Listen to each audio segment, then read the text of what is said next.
মহাভারতের কথা অমৃত সমান প্রবীর চ্যাটার্জি বলে শুনে পুণ্যবান। নমস্কার আপনাকে। মহাভারতের কথা নবনবতী পর্বে আপনাকে স্বাগত। এর আগের পর্বে শুনছিলাম কর্ণ গুরু পরশুরামের কাছে মিথ্যা পরিচয় দিয়ে অস্ত্র শিক্ষা করতে গেছেন। গো হত্যার অপরাধে এক ব্রাহ্মণের কাছে অভিশাপ পেয়েছেন তিনি। এবারে গুরুর কাছেও ধরা পড়ে গিয়ে নিজের আসল পরিচয় দিতে বাধ্য হচ্ছেন। কর্ণ বলছেন, আমি অধিরথ সুতপুত্র, রাধা গর্ভজাত। পুরুষকারের জয় ঘোষে কর্ণ চিরকাল নিজেকে রাধেয় কর্ণ বলে পরিচয় দিয়ে এসেছেন। আজকেও গুরু পরশুরামের কাছে তিনি সেই পরিচয় দিলেন। ক্ষত্রিয় পিতার বদলে যদি ব্রাহ্মণী মাতার পরিচয়ে পরশুরামের হৃদয় বিগলিত হয়। কর্ণ নিজের লোভাতুরতার কথাও গোপন করেননি। দ্রোণাচার্যের কাছে ব্রহ্মাস্ত্র লাভের আতুরতা ব্যর্থ হওয়ার পর তিনি যে ব্রহ্মাস্ত্রের লোভেই পরশুরামের কাছে এসেছিলেন সে কথাও কর্ণ অকপটে স্বীকার করে নিলেন। কর্ণ বললেন, আমি অস্ত্রের লোভেই আমার মিথ্যা পরিচয় দিয়েছিলাম, আপনি ক্ষমা করুন ভগবান। সাথে নিজের অজুহাতটিও ভুললেন না। বললেন, দেখুন, গুরু মানেই তো পিতা, তো আমি যখন আপনার শিষ্য হলাম তখন আমি তো আপনার পুত্রই হলাম। অতএব আপনার গোত্র নামে আমি আমার নিজের পরিচয় দিয়েছি ভার্গব বলে। লক্ষণীয়, গুরু পরম্পরায় শিষ্যের যে পুত্রত্ব সিদ্ধ হয় সেটা খুবই পুরনো কথা, কিন্তু ঘটনা হলো গুরুর গোত্রে শিষ্যের পুত্র পরিচয় সিদ্ধ হয় শিষ্যত্ব লাভের পর, শিষ্য হবার আগেই নয়। এতে আরো ভালো করে বোঝা যায় যে ভয়ঙ্কর মারণাস্ত্রের লোভে কর্ণ ঈষৎ চাতুরি করেছিলেন পরশুরামের সঙ্গে। এখন সব ধরা পড়ে যাবার পর হাজার সত্য কথা বলেও পরশুরামকে তিনি বোঝাতে পারছেন না। পরশুরামের দয়া হলো না। বেচারা কর্ণ, ভাগ্যের দোষে এবং নিজের দোষে বিড়ম্বিত কর্ণ। পরশুরাম অভিশাপ উচ্চারণ করলেন, তুই যখন শুধুমাত্র অস্ত্রের লোভে আমার সঙ্গে মিথ্যাচরণ করেছিস, অতএব এই ব্রহ্মাস্ত্র তোর কাছে প্রতিভাত হবে না।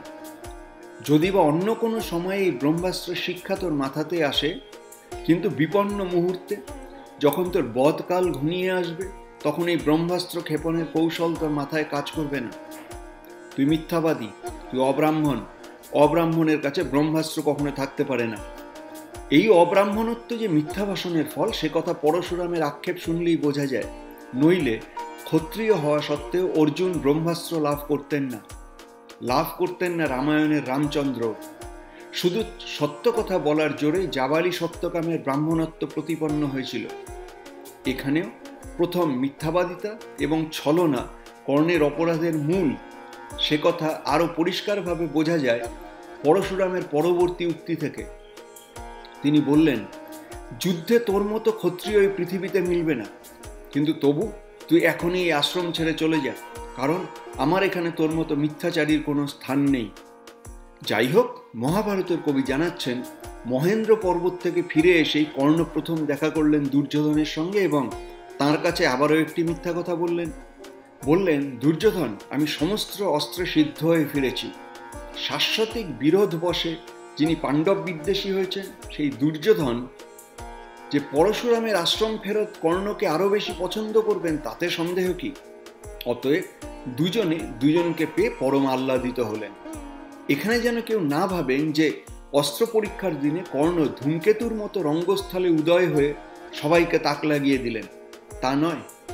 কর্ণ মহেন্দ্র পর্বত থেকে এসে সোজা দুর্যোধনের সঙ্গে দেখা করেছিলেন। পিতা অধিরথের কাছেও তিনি যাননি, জননী রাধার কাছেও না। সুদূর চম্পানগরীতে বসে পিতা অধিরথ হয়তো শুধু এইটুকু খবর পেয়েছিলেন যে কর্ণ হস্তিনাপুরে পৌঁছেছেন কুশলে। তিনি হয়তো পুত্রমুখ দেখার জন্য রওনাও দিয়েছেন হস্তিনার পথে। কাজেই আমাদের বিশ্বাস, এই যে অসাধারণ যুবক উন্মুক্ত রঙ্গমঞ্চে বাহুস্ফোটন করতে করতে প্রবেশ করলেন, তাঁর প্রবেশ পূর্বেই পরিকল্পিত এবং হয়তোবা তা দুর্যোধনেরই পরিকল্পনা। মহাভারতের কথা অমৃত সমান প্রবীর চ্যাটার্জি বলে শোনে পুণ্যবান। আপনাকে জানিয়ে রাখি, আমি শুধুই কথক ঠাকুর নই, আমি একজন মিড লাইফ ট্রান্সফরমেশন কোচ। আমার মিশন হলো 1,40,000 পুরুষকে জীবন বদলাতে শেখানো। সেই কাজ সংক্রান্ত আমার অন্য ইউটিউব চ্যানেলের ভিডিও দেখুন, ট্রান্সফর্মিং লাইফ নামের ফেসবুক গ্রুপ জয়েন করুন। মিড লাইফ মানে ক্রাইসিস নয়, মিড লাইফ মানে ট্রান্সফরমেশন। কর্ণ হাততালি দিতে দিতে রঙ্গমঞ্চে প্রবেশ করলেন। পরিকল্পনা মতোই অর্জুনের অস্ত্র প্রদর্শনীর শেষ মুহূর্তে তিনি উপস্থিত হয়েছিলেন রঙ্গমঞ্চে। কর্ণ জানতেন আজকের রঙ্গমঞ্চে কুরুবৃদ্ধদের সামনে এবং সমবেত পৌর জনপদবাসীর সামনে দ্রোণের প্রধান আকর্ষণ থাকবেন অর্জুন। তিনি তাঁর অস্ত্রের কৌশলে জনতার জয়কার লাভ করবেন এবং দ্রোণ গুরুর বক্ষ স্ফীত হবে তাতে। অতএব যে মুহূর্তে অর্জুনের ধনুর্বেদ কৌশল চরমে উঠবে, তখন যদি কর্ণ রঙ্গমঞ্চে আকস্মিকভাবে উপস্থিত হয়ে অর্জুনের সমস্ত ক্ষমতা নস্যাৎ করে দেন, তাতে যেমন অর্জুনের ধনুস্বরের ক্রীড়া রস খাটো হয়ে যাবে, তেমনি তাতে দ্রোণগুরুরও পরোক্ষ অপমান ঘটবে যথেষ্ট। কেননা দ্রোণের কাছে শিক্ষা গ্রহণ না করেও যদি অর্জুনের মতোই ধনুর্বেদ কৌশল প্রমাণ করা যায়, তাতে অর্জুনের যত অপমান, দ্রোণেরও ততই অপমান।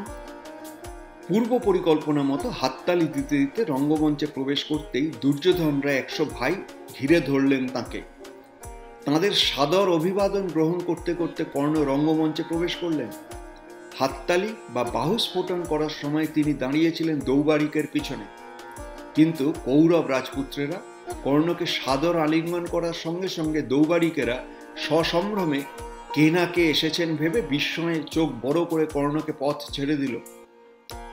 শত্রুর নগর বিজয় করে এলে যে মর্যাদা এক মহাবীরকে স্পর্শ করে, কর্ণ ঠিক সেই মর্যাদায় রঙ্গ প্রবেশ করলেন।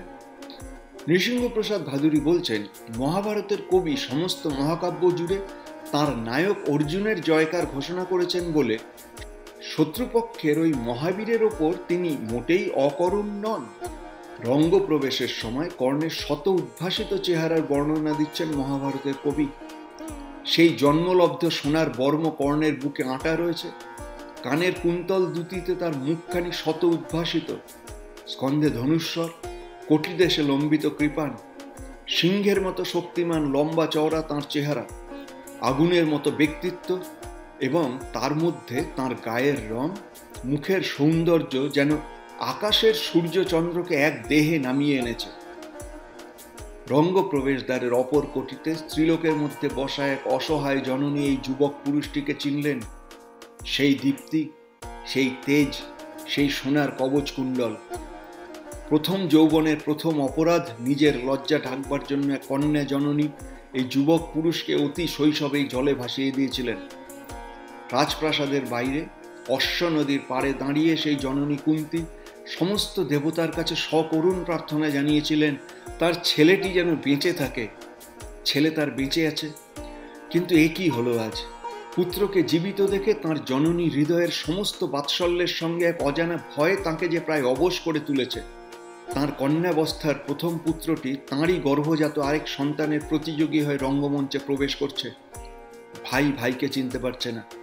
সূর্যের ঔরসজাত পুত্রটি ইন্দ্রের ঔরসজাতকে চিনতে পারছেন না, কিন্তু সূর্য আর ইন্দ্রের শক্তি নিবেশের সেই সাধারণ আধার কুন্তী এ দুঃখ সইবেন কি করে?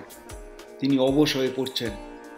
এতকাল ধরে কর্ণের জন্য সঞ্চিত সেই মাতৃস্নেহের সহজ শ্রুত ধারাটি ভয়ে স্তব্ধ হয়ে আসছে যেন। কর্ণ দ্বার ছেড়ে রঙ্গস্থলের মাঝখানে এসে দাঁড়ালেন একক বীরের মাহাত্ম্যে। সমস্ত রঙ্গস্থলের চারদিকে একবার তাচ্ছিল্য ভরে তাকালেন।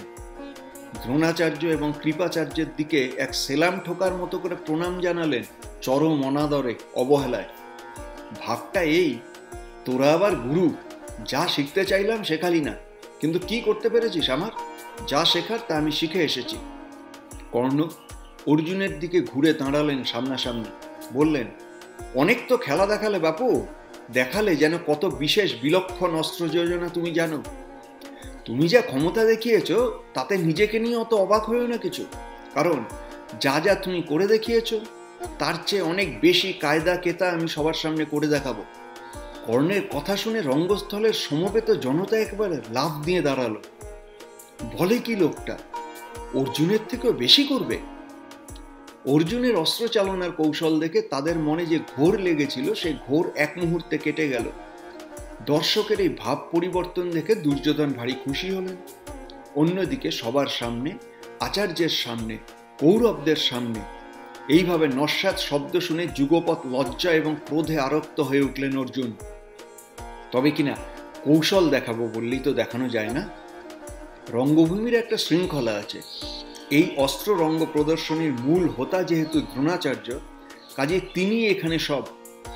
তার অনুমতি ছাড়া এখানে কিচ্ছুটি করা যাবে না। কর্ণকে অর্জুনের প্রতিদ্বন্দ্বিতায় নামতে হলেও এখানে দ্রোণের অনুমতি চাই।